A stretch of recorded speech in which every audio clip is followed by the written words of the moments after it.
Welcome to All Home Care Matters, the show where we discuss all things home care, with discussions on important age-related matters and topics. Brought to you by Enriched Life Home Care Services, the #1 rated home care provider in Michigan by Top Rated Local.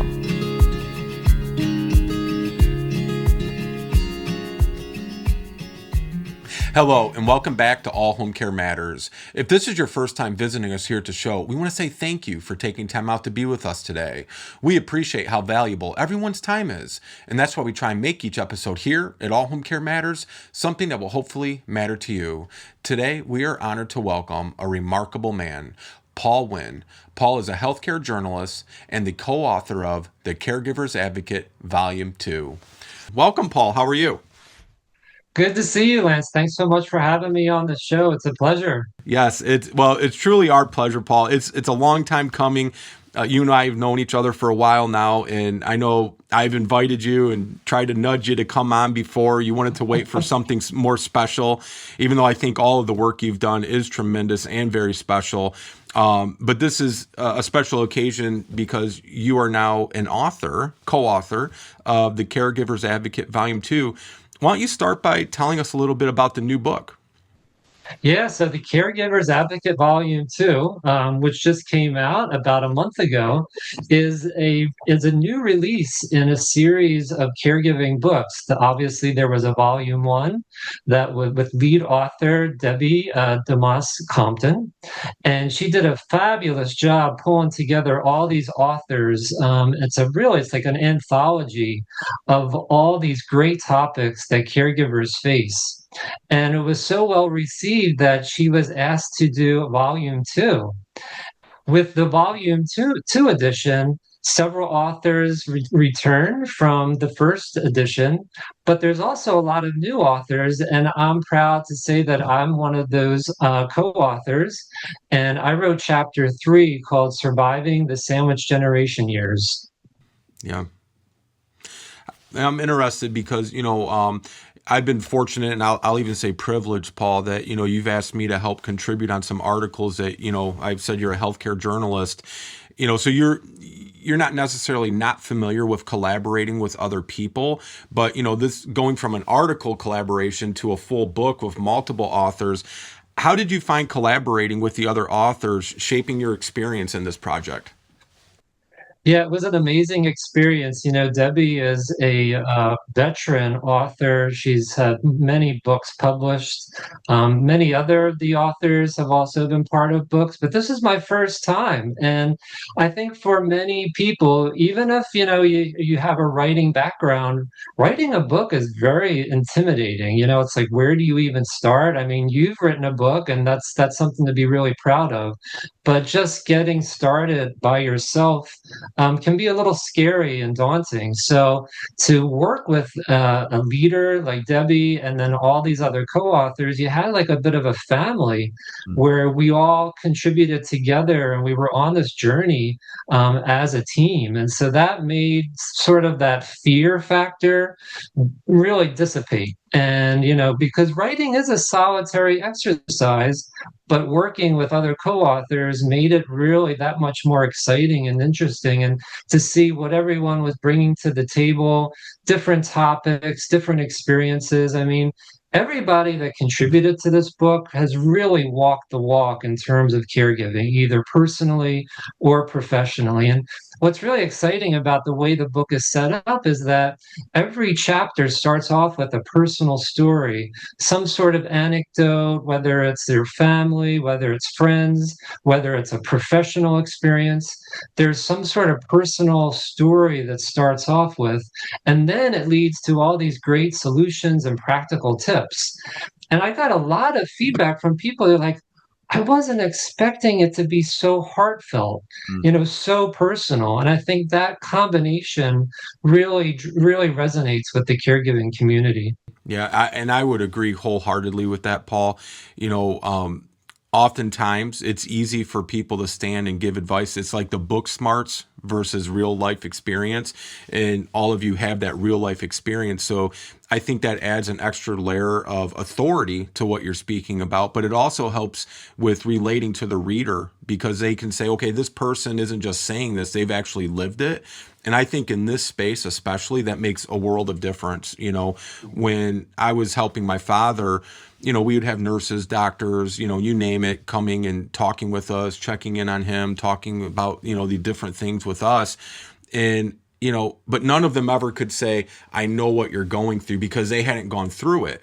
And when you have somebody that has gone through it, I think that just gives you a sense of comfort as well, so that you can relate on a different level than just somebody saying, you need to do X, Y, and Z. So I think that's a great benefit to your book. Your chapter 3 was on the sandwich generation, and I do have a copy myself, and I read most of the book, and you're right, these heartfelt stories really come across as people that have that lived experience. It's not just an academic recommendation. Why and how did you decide to write about being a part of the sandwich generation for viewers and listeners? Yeah, so as a journalist that's been covering the caregiving community for a while now, I've written on so many different topics, and there's so many great books out there to help caregivers. I think if you're suffering from caregiver burnout, there's a tremendous amount of books and resources to turn to. If you're looking for self-caregiving tips, again, a lot of great stuff out there. But if you're stuck in that sandwich generation, I can't really say there's a lot of good books and resources just for that generation. And we're talking about millions of people out there. According to a recent AARP and National Alliance for Caregiving report, there's now 63 million family caregivers in the country, which I know you've talked about on your show. Of that 63 million, there's 16 million just in the sandwich generation alone. 16 million, that's huge.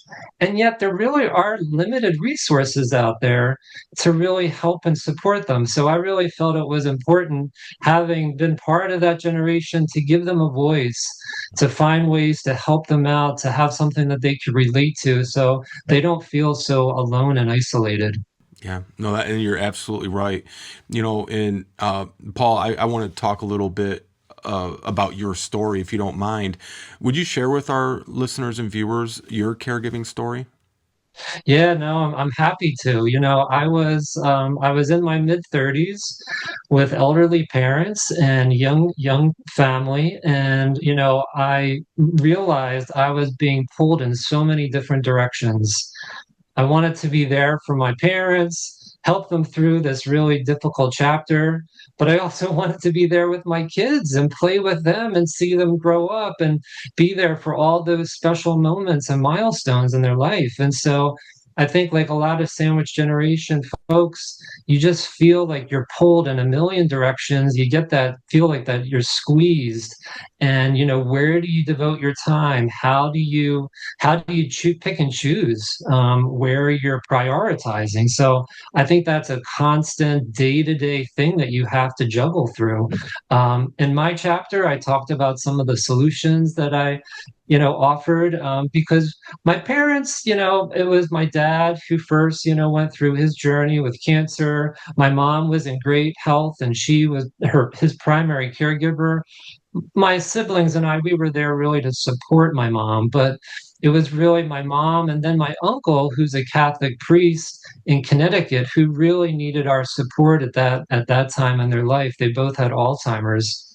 And especially my uncle, of course, he didn't have anybody necessarily to turn to. So I was the closest living relative to him, even though it was still about 2 hours away. So I was driving out to Connecticut, helping him. I was driving down to Pennsylvania, trying to be there with my mom.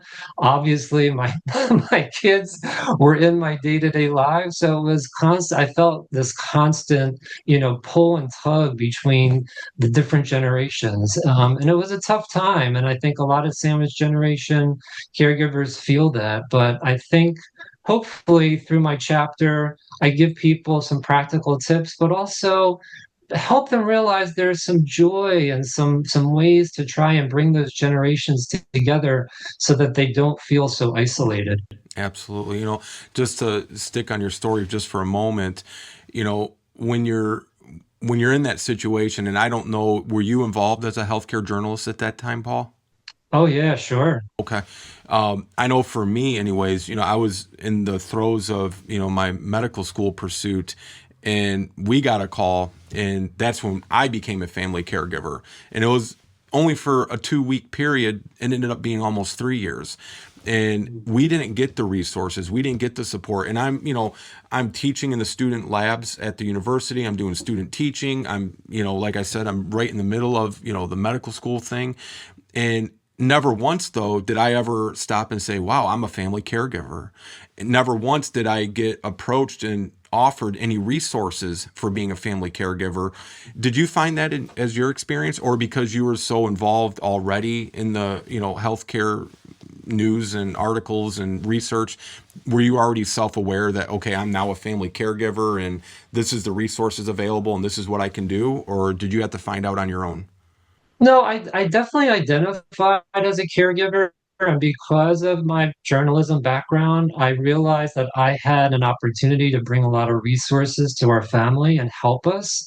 Mhm. I think in families, everybody sort of has their special skills and experiences and what they bring to the team. And so my skill set with being more resourceful, a little bit more inquisitive, asking questions, reaching out to others for help.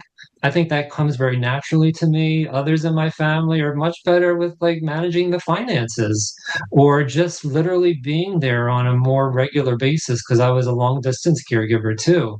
So we all played different roles. And I think because of my background, it really did help figure out some of those resources and where to turn to for help. Yeah, no, it's wonderful. I want to talk about some of these unique challenges that come with caring for both children and aging parents at the same time. Because, like you said, there's there's 16 million plus, in the sandwich generation. That number, I think we both would agree, is probably much larger. But there's people like me who didn't identify, or I just thought I was a son taking care of a father. What are these challenges like? Yeah, I would say one of the biggest challenges is trying to make sure that your parents or your, elderly family member are safe Mm. and they're in a safe environment.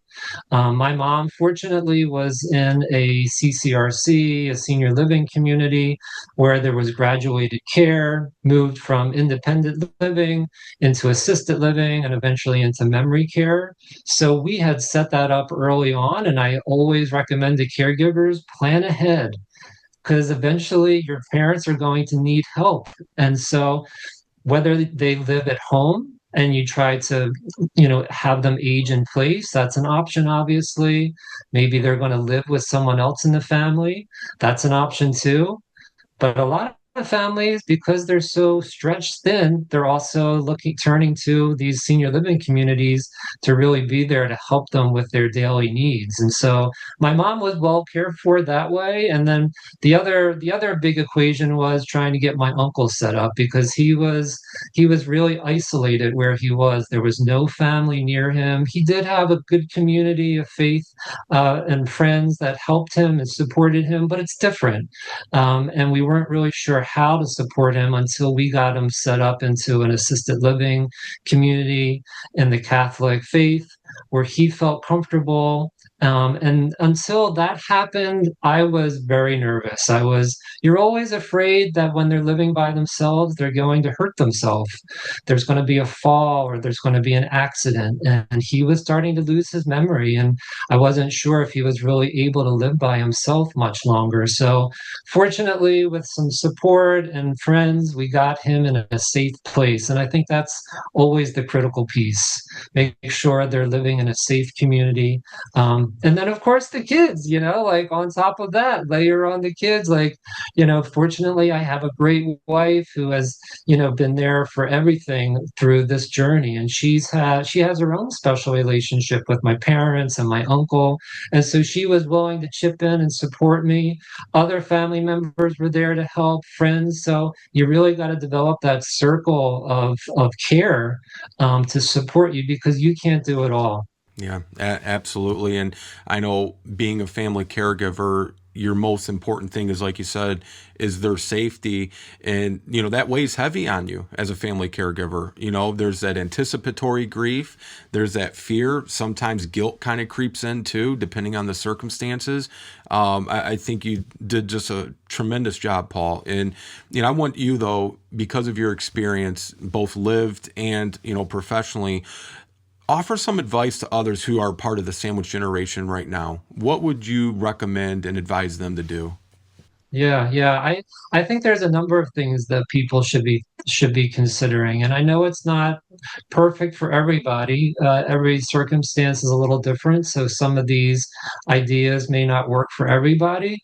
But one of the things I do advise is try to bring the generations together as much as possible.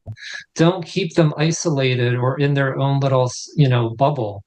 Find ways to bring them together, because then you don't feel like you're pulled in a million directions. You'll have that opportunity to feel like you can focus on both at the same time. Whether it's bringing the kids to visit grandma in the nursing home, or, bringing them out for ice cream together, or, finding ways to connect and go for a walk, and play little games that they can be part of. Like, there's ways to bring the generations together, and don't be worried about the kids being scared. Bring them out and seeing this is a part of life. This is not something that they should be shielded from.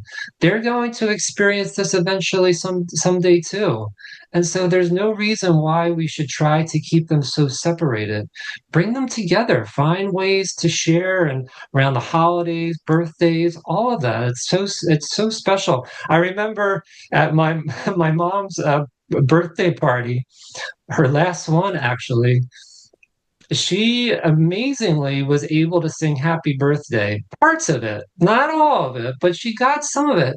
And my oldest son was so excited. He was like, "Look, Grandma, I'm singing happy birthday." And it was a really just such a sweet, special moment. I'll never forget it. And so those are the moments that you want to bring those family members together and share them, because it creates really special memories. Absolutely. And, I'm a big advocate of that, Paul. And I just love what you just said so much, because I think, just as humans, we're instinctively trying to avoid being around death and decay and dying and aging. And, I think both sides suffer because of it. Our elderly should be revered like they do in so many other cultures, and instead we're scared to go by that person because they look old and they're using a cane or a walker, or maybe they can't talk, or they're, being nonsensical. And I think we need to normalize that, right? Because like you said, with your children being exposed to that, someday, many, many years down the road, when you're in that position, they're going to have a greater appreciation and understanding of it. And then they'll probably bring their children into it and be a part of it. And I just think that's beautiful, Paul. Thank you for sharing that. I wrote my book, and I'm not plugging it, but it leads up to this question, the All Home Care Matters Official Family Caregivers Guide, because I wasn't given any support or resources, and that's not a negative, but I was it for my father. My parents had divorced, and he never remarried. He came to live with my wife and I when we were newlyweds. It was supposed to be 2 weeks, and ended up, like I said, being almost 2.5 years, multiple, very invasive surgeries. I never was given resources, never even heard the word caregiver or caregiving. Now, I was a lot younger, so I give myself some grace there. But I wrote my book because, as you know, I love to write articles and contribute and help however I possibly can, because it's to help other people like me avoid going through what I had to go through. That's the genesis of it. And so I wrote the book simply because I wanted to have something I wish I had back then. And so, what advice would you give to someone who's just starting out on that caregiving journey, who doesn't know up from down and doesn't know where to turn? Yeah, I think one of the key things is don't be afraid to ask for help. Don't be afraid to ask questions. There's so many resources out there. The Caregivers Advocate Volume 2 book is a great place to turn to. There's so many support groups out there, websites, very credible websites, whether it's a disease specific, if you're dealing with Alzheimer's, visit the Alzheimer's Association. If you're dealing with Parkinson's or ALS or MS, whatever it is, those associations and patient groups, they offer tremendous resources. Turn to them, ask them for help. They usually have hotlines many times that you should dial into and ask for help. I think, for men especially, it's a sign of strength when you ask for help. It's not a sign of weakness. Absolutely. So ask for help. Put yourself out there. And when you do ask for help, I always recommend be very specific about what you're asking for. Do you need help taking dad to the doctor's visit? Do you need to take, the kids, to their recital? There's different ways we can ask specifically for help. So it's not generally, well, I wish someone would help me. Well, you can help them by being really specific about what your needs are and what you're struggling with. So definitely seek that support and help. People are willing to help you for sure. Absolutely. Absolutely. That's great advice. And, I want to just also suggest to people, you have your website, paulwynn.com. It will be up on the screen for our viewers. It'll be in the show notes. And I encourage people to go visit your website. You have great information. I have just, greatest respect for you, Paul, and just the dedication you've given to this whole community and industry. We're all better for it. But in your chapter bio, it's noted that you're also a patient advocacy consultant. That's something new that I had not known until I had seen that. What is that role exactly, and how do you work with patients? Yeah, so it looks a little differently depending on where you're working. So in a hospital setting or nursing setting, that role would probably have different responsibilities. I work in the biopharmaceutical and life science industry. And so oftentimes I'm working with either biopharmaceutical companies or patient organizations. And what I'm trying to do is bridge the partnerships between the biopharmaceutical companies and the patient communities so that they can work together, find ways to collaborate, bring that patient and caregiver voice into all the activities that they're doing. Some of the ways that they do that is to get feedback from patient and caregivers on the actual kind of studies that they want to look at, even to the point where they're looking at different endpoints that they should be studying in their clinical trials. And so this is very, very patient led now, where they're really trying to collaborate more. It's not, the doctors obviously have a tremendous say in what the primary endpoints and all the clinical studies should be focused on. But in certain areas, especially rare diseases, it's really critical to have that patient input, and put the patients at the center of all the activities that you're doing. Some of the ways that we also work with patients is to bring them into the companies, introduce them to so many of the employees who probably have never even met someone with this certain disease, so that they finally have that, like, a little bit of a connection to what it's like to live with Parkinson's, or what's it like to live, with arthritis, or, an autoimmune disorder, like, have that relatability. If you're working in accounting or, out in the field, you may never have a chance to really meet with patients and their families. And so that's another way that we try to bridge that gap between the companies and the patient communities and bring them together. It's really about bringing those insights so that everyone is well informed. And there's insights that the pharma companies can also offer to the communities as well. So it's shared responsibility in terms of that collaboration piece. I love that. Have you been doing that long, Paul? I've been doing that for over 10 years now, and I've had the opportunity to work with some of the largest patient organizations, that support communities, everything from the Michael J. Fox Foundation to the Alzheimer's Association, Parkinson's groups, and many, many rare disease organizations. I can imagine how impactful that is. Think that's tremendous. I want to just kind of, again, give you a chance to share where you would like people to go to learn more about not only you and to contact you, but to get a copy of the Caregivers Advocate Volume 2 that, again, I highly recommend. It's just, full of great resources, information. And I believe, I don't want to speak out of turn, but I can imagine there's probably going to be a volume 3 because I know volume 1 was so well received, and volume 2 is well on its way to being tremendously well received as well. So how can people get the book, and how can people get in touch with you, Paul? Yeah, I mean, the easiest way to get the book is obviously through Amazon. So we're already an Amazon bestseller, and we're up to almost 60 reviews, all 5-star reviews, which is really exciting. So you can get your copy on Amazon. If you want to order bulk copies, you can visit paulwynn.com, and I'll offer a discount for people that want to share even more copies of the book to their community, whether it's libraries or civic organizations. And check out the chapters. There's 22 chapters. They're written by lawyers, social workers, therapists, nurses, even a death doula. And all of the chapters are written by people that have either been in the trenches, walked the walk, professionally or personally. And so there is something in there for everybody, whether you're a caregiver now or you're going to be a caregiver in the future, or you're planning ahead and you know that your family, your elderly, relatives, they're going to need your support down the road. This book will include a lot of that information for you. Absolutely. Absolutely. It's never too soon to plan. I know I have one more question for you before we go, but I just want to share this. When I was in college, one of my hospice and palliative care courses that was required for me to take, first day of class, the professor said, "I've added a new item to the syllabus that you need to go purchase."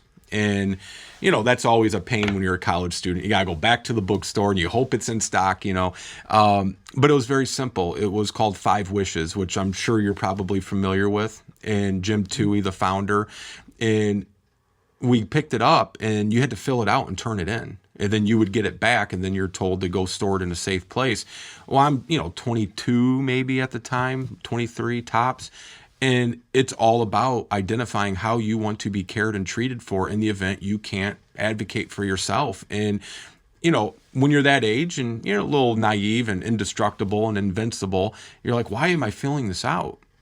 But Yeah. It's never too late to plan. Like you're saying about, getting a hold of this book and planning ahead, because it's going to happen to all of us eventually, some sooner rather than later, some expected, some unexpected. That's why there's accidents and all these other tragic things that happen. And I just think people need to be more aware of what their wishes are, but also it's a good conversation starter to have with your parents. Maybe you've never had that conversation, and you want to make sure your mom and dad's wishes are respected and fulfilled. But if you don't know what they are, you can't do that. So, I just think that's a tremendous conversation. You can have it very light and very casual. It doesn't have to be intense. And, I just recommend people all identify what their wishes are, but also find out what their loved ones are. I was recently talking to a caregiver who cared for her mom with vascular dementia. And when her mom was, still doing great and, having a great life, the topic came up, and the mom was like, "Well, you know what I want, later on." And her daughter was like, "Actually, Mom, I really don't. I don't know what you want. Like, tell me, explain to me, like, what does your future look like?"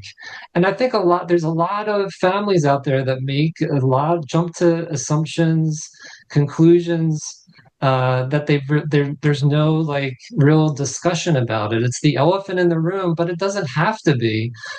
Just get it out there, just in baby steps. Just bring it up here and there. It doesn't have to be this like serious conversation, at the Thanksgiving dinner table.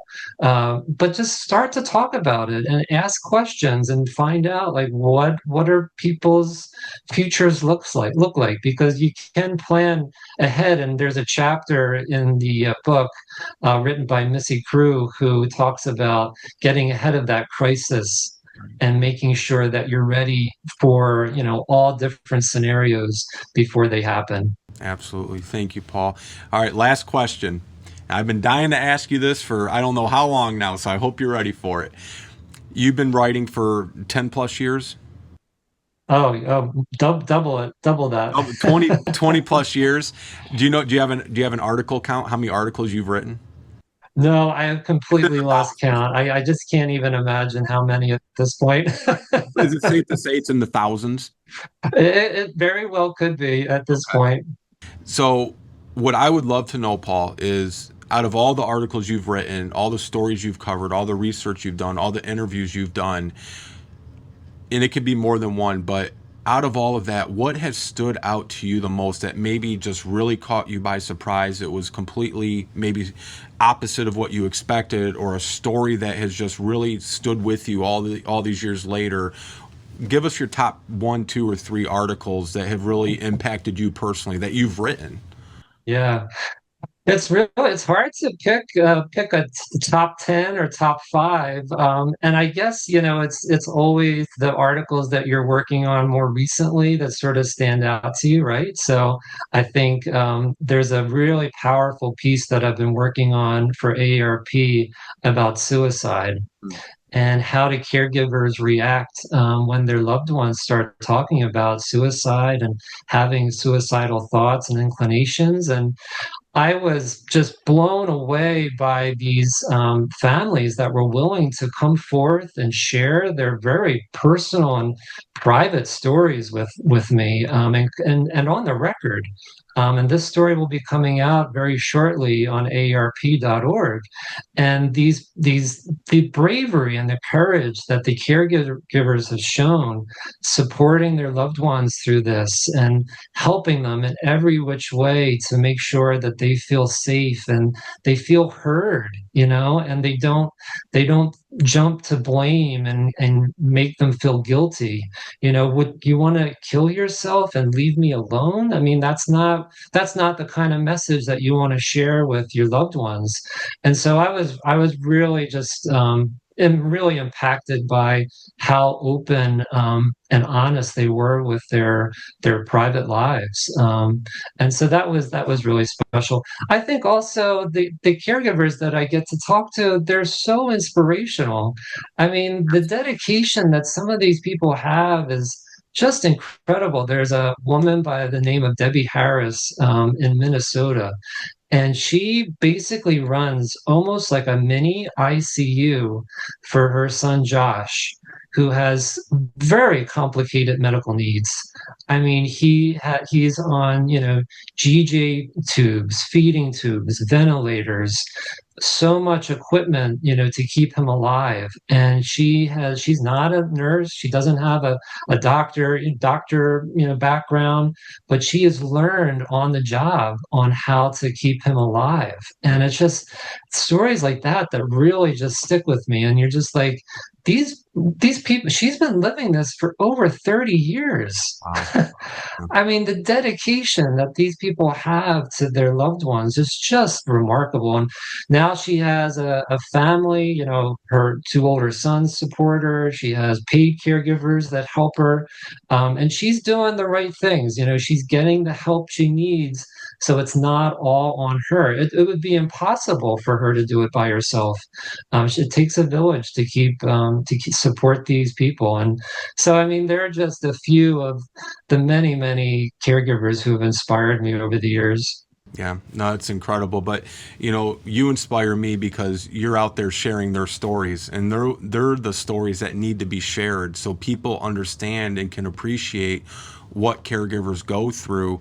A good friend of ours had created this widely successful YouTube series. It's all about things not to say to a caregiver. And it's done in a almost like a Saturday Night Live kind of skit, very highly produced. I mean, this is like very professional actors, the whole 9 yards. But it's successful because caregivers can absolutely relate to this, what they're saying, but it also is giving caregivers a voice indirectly for people that haven't been a caregiver and may not know what their friend's going through or whatnot, to understand and gain an appreciation, because we can't understand what somebody's going through if we haven't actually gone through it. It goes back to what I said earlier about the Caregivers Advocate Volume 2. These are personal stories with great information from people that have actually lived it and have that lived experience, versus somebody that just does research and writes about it, right? There's a difference between your articles that you do all this research for and you're getting the information out there, versus you're speaking to it both from a professional standpoint but also a personal standpoint. It's going to resonate, I think, vastly different because people can relate to that lived experience. Yeah. One last story I'll leave your listeners with. I'm sort of picking up on that suicide piece, which is a really taboo topic to write and talk about. But I had the pleasure of interviewing Robin Williams' widow, Susan. And there's a lot of confusion and misunderstanding about Robin's death, which was basically a suicide, but there's a reason why he took his life, and that's because he was living with Lewy body dementia. And that is a terrible disease. It's very different from Alzheimer's and vascular dementia and frontotemporal dementia. This is where people are hallucinating. They think that monsters are coming to attack them or aliens have landed in their living room. I mean, you can't even imagine what's going through their minds sometimes. And so Susan, she really was an advocate for a while about trying to dispel some of those misunderstandings and misperceptions about Lewy body dementia. And I really applaud the work that she did. And that was a tough interview because she really was trying to share some intimate stuff about Robin's life, who is a private person, of course, even though very well known and beloved. But a lot of people just didn't understand what was really going on in his health and what was going on in their home. And she took that brave step to open up and share, just like Emma Willis is doing right now about Bruce's story. And I applaud the work that she's doing right now on her book tour. And I think that it takes a lot of courage to come out and share those very personal stories, because people can relate to them. And thankfully, some people are willing to share those stories, use their celebrity and their fame to try to create a little bit more awareness. And I think that's great. Absolutely. Well, Paul Wynn, healthcare journalist and the co-author of the Caregivers Advocate Volume 2, and a good, dear personal friend, thank you so much for what you're doing and for taking the time to talk with us today. Great to be here, Lance. We'll have to do this again soon. I will hold you to it. Thank you, Paul. Thank you for joining us today here at All Home Care Matters. All Home Care Matters is here to help families as they navigate these long-term care issues. We invite you to visit us at allhomecarematters.com, where there's a private, secure, fillable form where you can give us feedback, show ideas, or if you have questions. Every form is read and responded to. And remember, you can listen to the show on any of your favorite podcast streaming platforms, or you can watch the show on our official YouTube channel. Just make sure that you hit that subscribe button so that you never miss an episode. We'd also like to say thank you again to Paul Wynn for joining us today. We look forward to seeing you again here at All Home Care Matters. Thank you for joining us today. We look forward to you joining us again on another episode of All Home Care Matters.